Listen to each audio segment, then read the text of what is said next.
അങ്ങനെ ഉയിർ എന്ന് പറഞ്ഞിട്ടുള്ള സിനിമ കണ്ടിരിക്കുകയാണ്. ആൻഡ് എനിക്ക് ഈ സിനിമയെ പറ്റിയിട്ട് ക്ലൈമാക്സ് എന്ന് നമുക്ക് ആരംഭിക്കാം. ക്ലൈമാക്സ് എനിക്ക് ഇഷ്ടമായി. Climax was nice. ഒരു ഇമോഷണൽ പരിപാടിയാണ് അവർ പിടിച്ചിരിക്കുന്നത്. അത് നല്ല രസമുള്ള ഒരു പരിപാടിയായിട്ട് തന്നെ എനിക്ക് ഫീൽ ചെയ്തത്. അതിലുള്ള പെർഫോമൻസസ് ആയിക്കോട്ടെ, മ്യൂസിക് ആയിക്കോട്ടെ, എല്ലാം നൈസായിട്ട് തന്നെ എനിക്ക് ഫീൽ ചെയ്തത്.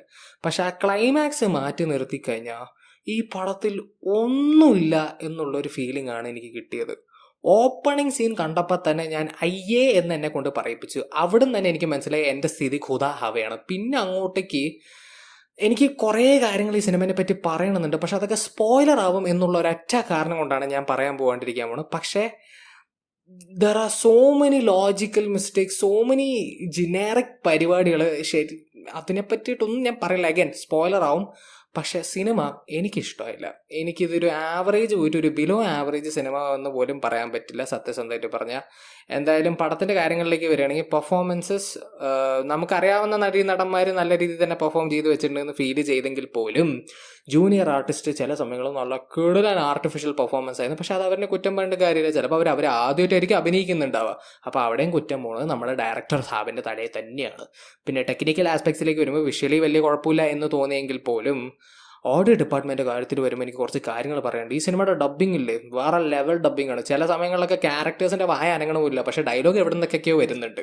അതുപോലെ തന്നെ ഒരു ഫൈറ്റ് സീനിൽ അവർ ഉപയോഗിച്ചിരിക്കുന്ന സൗണ്ട് എഫക്റ്റ് ആകണം. എൻ്റെ പൊന്നെ, നമ്മുടെ മറ്റേ 2000s ഉള്ള പടങ്ങളിലെ ഫൈറ്റ് സീൻ ഉപയോഗിക്കുന്ന മറ്റേ ഡിഷ് ബിഷ് ബാം എന്ന് പറയുന്ന ലെവൽ ബാക്ക്ഗ്രൗണ്ട് മറ്റേ സൗണ്ട് എഫക്ട്സ് ആണ് അവർ ഉപയോഗിച്ചിരിക്കുന്നത്. ദൈവം കാലത്ത് 1980 മറ്റേ ഡിഷും ബിഷും ഒന്നും ഉപയോഗിക്കാതെ അതും കൂടി ഉപയോഗിച്ചാണെങ്കിൽ വേറെ ലെവൽ പടമായേനെ. പിന്നെ പടത്തിൻ്റെ മ്യൂസിക്കിൻ്റെ കാര്യത്തിലേക്ക് വരുമ്പോൾ മ്യൂസിക്കും പ്രത്യേകിച്ച് എനിക്ക് ഒരു രീതിയിലുള്ള ഒരു എലവേഷനോ ഹൈയോ ഒന്നും ക്രിയേറ്റ് ചെയ്യാതെ പോയ ഒരു മ്യൂസിക്കായിട്ടാണ് ഫീൽ ചെയ്തിരിക്കുന്നത്. ചില സ്ഥലങ്ങളിൽ മ്യൂസിക് ഭയങ്കര ലൗഡായിട്ടും എനിക്ക് തോന്നി. അതെനിക്ക് ഒരു തലവേദന വരെ വന്നു. നമ്മുടെ മറ്റേ രവി ബസൂറിൻ്റെ കാതടിച്ച് വിടുന്ന പാട്ട് എന്നൊക്കെ പറയില്ല, അതുപോലത്തെ ലെവൽ സ്റ്റഫായിട്ട് എനിക്ക് ഫീൽ ചെയ്തത്. അത് ഒരു മാസ് പടമെങ്കിൽ പിന്നെയും പറയും, ഇതുപോലത്തെ ഒരു ക്രൈം ഇൻവെസ്റ്റിഗേഷൻ സസ്പെൻസുള്ള പടത്തിൽ എന്തിനാണ് അതുപോലത്തെ മ്യൂസിക് എന്ന് എനിക്കറിയില്ല. And that's about it. എനിക്ക് പടത്തിനെ പറ്റിയിട്ട് പ്രത്യേകിച്ച് വേറൊന്നും പറയാനില്ല. ഇത് എനിക്കിഷ്ടമില്ല. എനിക്ക് ഈ സിനിമ ഇഷ്ടമില്ല. നമ്മൾ ഒരു 10,000 വട്ടം കണ്ട അതേ സാധനം പിന്നെ അതേ രീതിയിൽ ഒരു പുതുമയില്ലാണ്ട് എടുത്തു വെച്ചാൽ എങ്ങനെ ഉണ്ടാവും? അതാണ് ഈ സിനിമ. ഓബിയസ്ലി ചിലപ്പോൾ ക്രൈം ഇൻവെസ്റ്റിഗേഷൻ സസ്പെൻസുള്ള സിനിമ ഇഷ്ടപ്പെടുന്ന ആൾക്കാർ, അത് അങ്ങനത്തെ സിനിമകൾ കാണാൻ ഇഷ്ടപ്പെടുന്ന ആൾക്കാർ ചിലപ്പോൾ അവർക്കൊക്കെ ചിലപ്പോൾ ഈ സിനിമ വർക്കാവുമായിരിക്കും. അപ്പോൾ ഒരിക്കലും ഇത് എല്ലാവരുടെ അഭിപ്രായം ഞാൻ പറയുന്നത്, ഇത് എൻ്റെ മാത്രം അഭിപ്രായമാണ്. എനിക്ക് ഈ സിനിമ വർക്കായില്ല. നിങ്ങളെന്തായാലും സിനിമ കണ്ടവരാണ്, നിങ്ങളുടെ ഒപ്പീനിയൻ കമന്റ് സെക്ഷനിൽ ഡ്രോപ്പ് ചെയ്യാൻ. ഞാൻ വീഡിയോ ഇഷ്ടപ്പെടുകയും ലൈക്ക് ചെയ്യുക, ഷെയർ ചെയ്യുക, സബ്സ്ക്രൈബ്, നോട്ടിഫിക്കേഷൻ പറഞ്ഞാൽ ഞാൻ നെക്സ്റ്റ് വീഡിയോ. Bye bye.